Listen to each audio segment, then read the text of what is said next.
To give you a little insight into the organisation, we need to support Chris, because Chris tweeted this only yesterday, only a couple of days until we host the first ever NEDTalk, beginning to feel a little bit nervous, so I better crack on with my presentation. So please support him well and give him a round of applause from Plato to practice.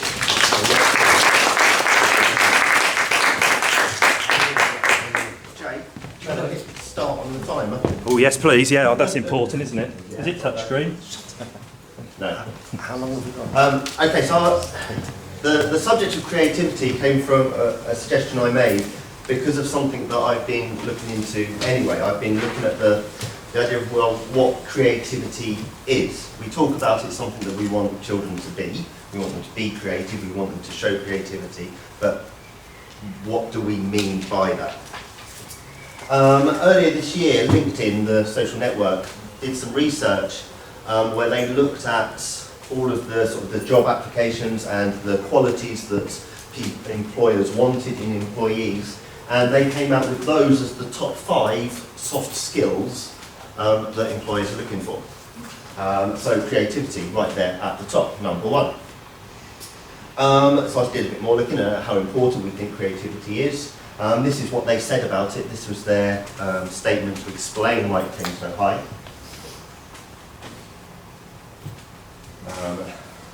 Especially as recently there's been quite a lot in the news about robots taking over, AI taking over jobs. And then I started thinking, well, schools quite often value creativity. We as a school have started to look at the values that we want our children to be able to demonstrate. And one of those that came at the top of our list was creativity. And other schools, these came from just mission statements that I found online. So that's the statement from another school. Again, creativity, quite a prime thing that appears. And it just started to get me to think about the fact that it's all very well us saying we want to promote creativity and we want our children to be creative, but how do we actually do that? And what do we actually mean by that? How can we allow, or is it possible to teach our children to become more creative? So I wanted to start looking at, well, what does creativity mean? What has it meant historically?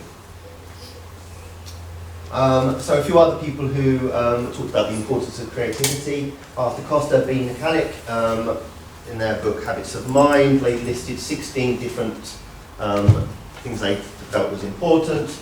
Down at number 6, creating, imagining and innovating.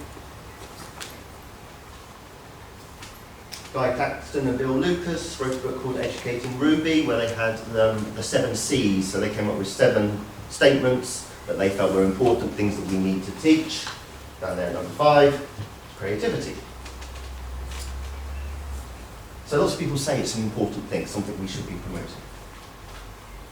And then I sort of asked a few questions. I started asking questions on Twitter just to try and provoke some discussion.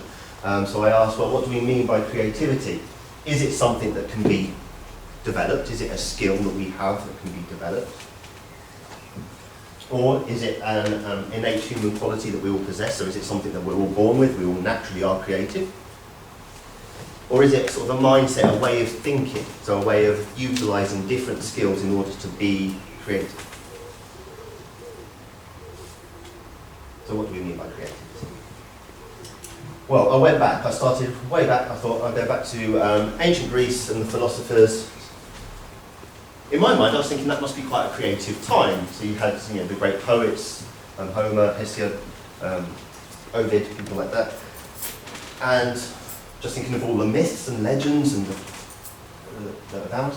But actually, for the ancient Greeks, creativity didn't really exist. Creation meant things produced by the gods. It was a divine act. Humans couldn't be creative. So even artists in the time of Plato, they were simply trying to recreate what the gods had created. So to Plato, the sign of quality of an artist was how accurately it represented the real thing. Plato had this divided line, where he divided the universe into these 4 realms. At the bottom was his lowest, the things he held in the lowest regard, and down there is where we have imagination. Down there we had things like paintings and fiction and theatre. So they weren't held in very high regard because they weren't real, they weren't pure, and they weren't the work of gods.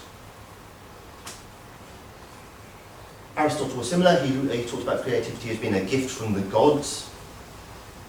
You know, those poets that told the stories of the myths, they were simply passing on stories.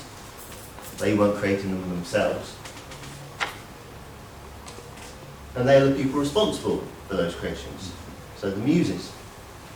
So they were 9 daughters of Zeus and Mnemosyne, the goddess of memory, from whom we get the word mnemonic. And it was those goddesses that provided the inspiration for acts of creativity. There they are, they're the 9. And you can see from what they were responsible for that poetry was the prime creative art in ancient Greece. So the Muses were the divine inspiration. Inspiration came from the gods. It wasn't just ancient Greece that had divine inspiration. Ancient Druidic mythology from Wales and other Celtic regions talks of Ewen, or Arwen, which was sort of poetic inspiration. So again, this was a divine being that inspired creativity. In Norse mythology, they have this story of the mead of poetry, in which there was a god called Kvasir, who was the wisest of all gods. He was the god of knowledge, but he was taken in by 2 dwarves who murdered him, drained him of his blood, and then brewed some mead from his blood. That mead took on the power of Kvasir to dispense knowledge, so anyone who drank it became a poet or a scholar. So in Norse mythology, that's where creativity came from. And then as we move forward through time, and Christianity becomes more prominent, especially in the Western world, creativity became definitely the act of the gods. And then moving forward, we come to the Renaissance. And people like Da Vinci, who you could argue is possibly one of the most creative people there's ever been. If you think of the range of topics Da Vinci was an expert in, he was able to share that creativity or demonstrate his creativity in lots of different areas. And then we come to the Age of Enlightenment. And we have philosophers such as Thomas Hobbes. He was an English philosopher, and he became interested in imagination and what that meant. He wrote a book in 1651 called Leviathan, which is very interesting to read if you can get used to the F's being drawn as S's. But it sort of fascinates me that people were so really thought about the idea of imagination and how we can perceive images in our mind.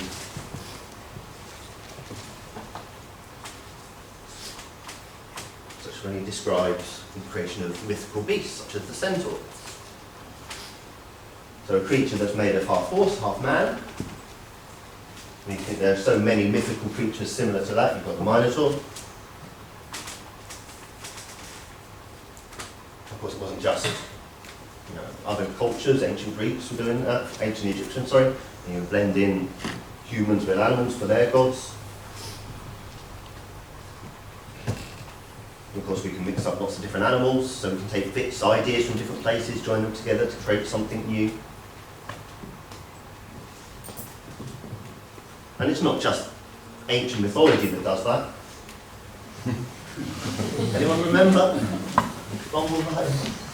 So that's a series of cartoon I remember watching when I was a child. So there was Bumble Lion, there was Butter Bear, who was half butterfly, half bear, and there were others. But basically taking 2 animals, blending them together to create something new. And when I read that quote from Thomas Hobbes, it reminded me of a couple of activities I've done with in class, where I've asked children to create a new animal by picking from a randomly selected set of animals. So this website, random lists, has lots of different random lists in it. One of those is these animals. So every time you go to the website, it gives you 6, and you can select how many you want, 6 different animals. And I said to children, right, imagine if you took 3 of those, mixed them together, what would the mythical beast be that you end up with? And what I've tried to do is get the children to write about this creature as if it were real. You know, some of them think they're being creative. They start saying, oh yes, I'm going to mix the ape, the alpaca and the ferret, and he lives in the bus shelter down the road and he eats McDonald's for dinner. But what I'm trying to do is actually, if it was a real animal, what would it eat? Use your knowledge of those animals, combine that knowledge, mix it up, use it in different ways, come up with the information about that animal. Or, the internet is great at finding images like that. Photoshop, if you just Google for photoshopped animals, there's lots of those. And so I've used these. My Year 7s create a website for a zoo, and part of that, they have to include fictional animals, and this is then getting them to think about the fact you can't trust everything you see online, and about how photoshopping is something you need to be aware of. So there's animals like the killer penguin, or the squawks, or the koala.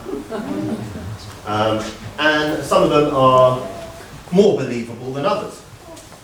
What I did do with one class is I showed them lots of different pictures of these Photoshop animals, and I told them that one of them was genuine. But there weren't. And they had to vote for the one they thought was real, which was quite interesting, and they had to then describe why. What they've gone on to do is they've written Wikipedia pages about these animals.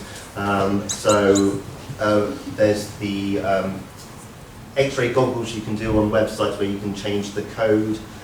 So they go onto a Wikipedia page, they change the code and turn it into a page about one of these animals.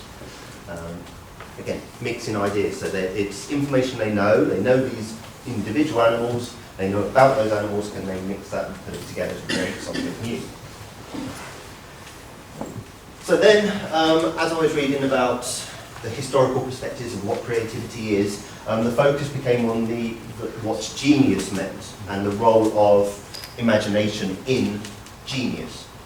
Alexander Gerard is a Scottish philosopher and theologian, and he wrote a book called The Essay on Genius. And in that book, he describes genius as being comprised of 4 particular elements. So sense, what you see; memory, what you remember of what you've seen; imagination, what you do with those memories of what you've seen; and then judgment, how do you know that what you've created from those memories is actually of any worth, any good. So it's all very well creating something, but at some point there has to be some value to what you've created. So how do you judge that what you've created is worthwhile? So this then led into thinking about, well, where do these ideas come from? These people who are geniuses, people who have had these great ideas, these eureka moments, where do their ideas come from? So the French mathematician Henri Poincaré wrote about creativity in mathematics. And he wrote about how he goes about solving problems and where his sudden solutions and ideas come from. And he talks about the fact that sometimes you hit a problem and you just have to step back from it. You have to go away from that problem. You have to think about something else, and then later on when you return to that problem, the solution suddenly jumps out at you. He described ideas as being like atoms. And that sometimes these bits of ideas, these atoms, are just stationary, they're motionless, they're stuck to the wall. But if you stop thinking about those atoms, they start to move. And he described them as then these atoms moving about in space. Sometimes they will collide and they will combine to form new ideas. And that's where he thought he was getting his answers to, his solutions, when he solved a problem. It was because he'd taken a step back from it, he was thinking about something else, that freed up his imagination, freed up those ideas, and suddenly solutions were found. That then reminded me of Terry Pratchett.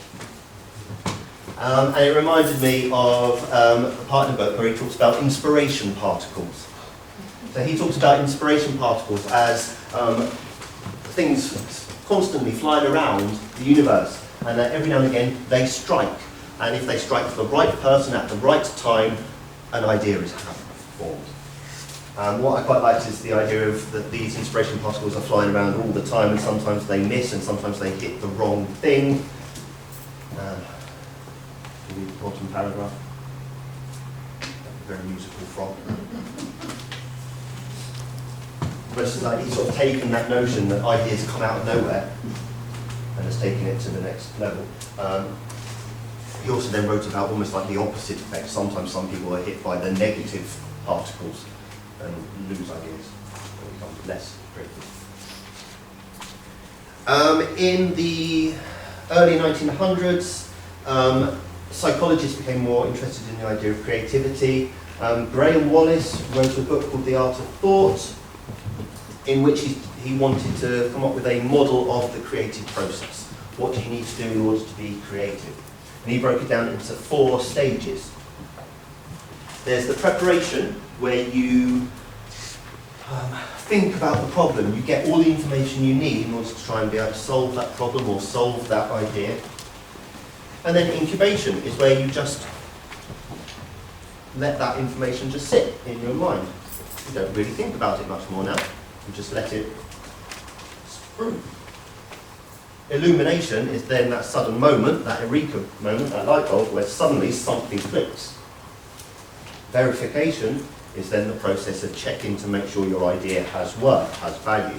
So again, this links quite back to what earlier people were thinking about the idea of creativity.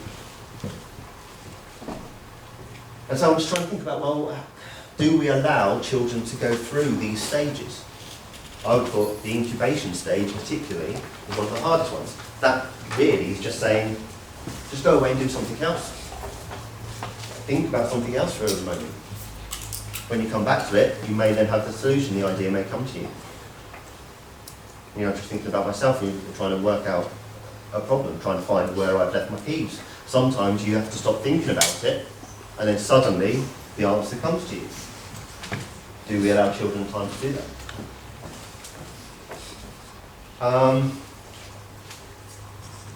Then it wasn't just psychologists who were interested in this.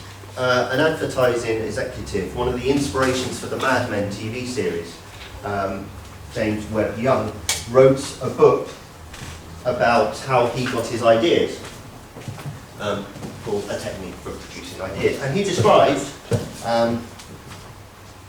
he sort of used an analogy of South Sea Islands, because he talks about how, according to ancient mariners, in spots where the charts show only deep blue sea, there would suddenly appear a lovely atoll above the surface of the waters, and an air of magic hung around it.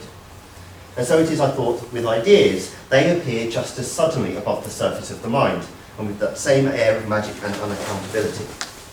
But scientists know that the South Sea Atoll is a work of countless unseen coral builders working below the surface of the sea.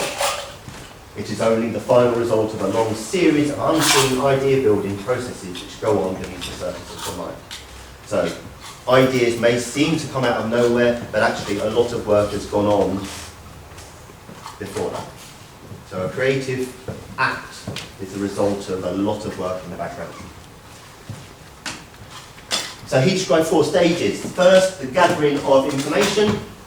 And he talked about the fact that you need to gather information that's relevant to the problem at hand, but also about gathering a wider store of knowledge. So just learning more stuff, experiencing more stuff, reading more stuff, because all of that will help build your reservoir of information. Secondly, it's just that process of going over this information, thinking about it, digesting it, letting it through. Incubating stage again, stepping away from it, thinking about it a bit more. Then we have that eureka moment. And again, the idea of verifying and checking that your idea has worth, has value. In the reprint, which is what I've got. He then said the thing that I would stress the most important was that idea of the general materials in your idea reservoir. So that's just the rest of the stuff you know. And there's a lot of stuff on Twitter about cultural capital and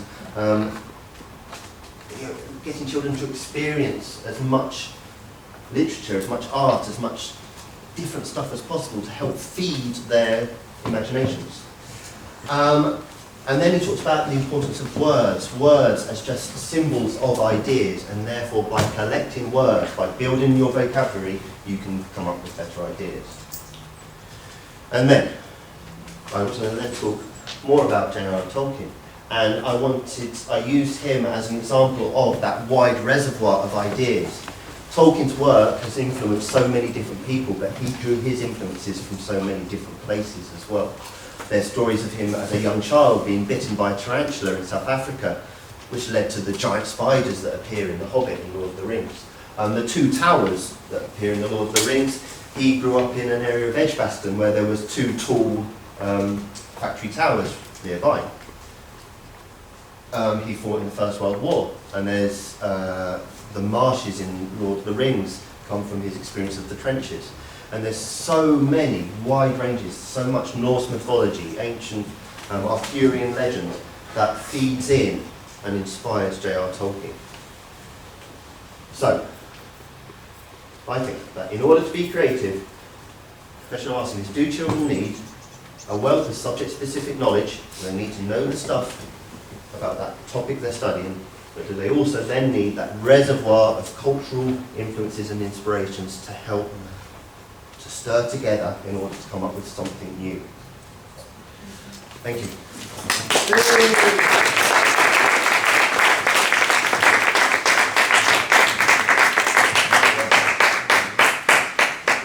Yeah, slightly over. I apologise, about 21 minutes.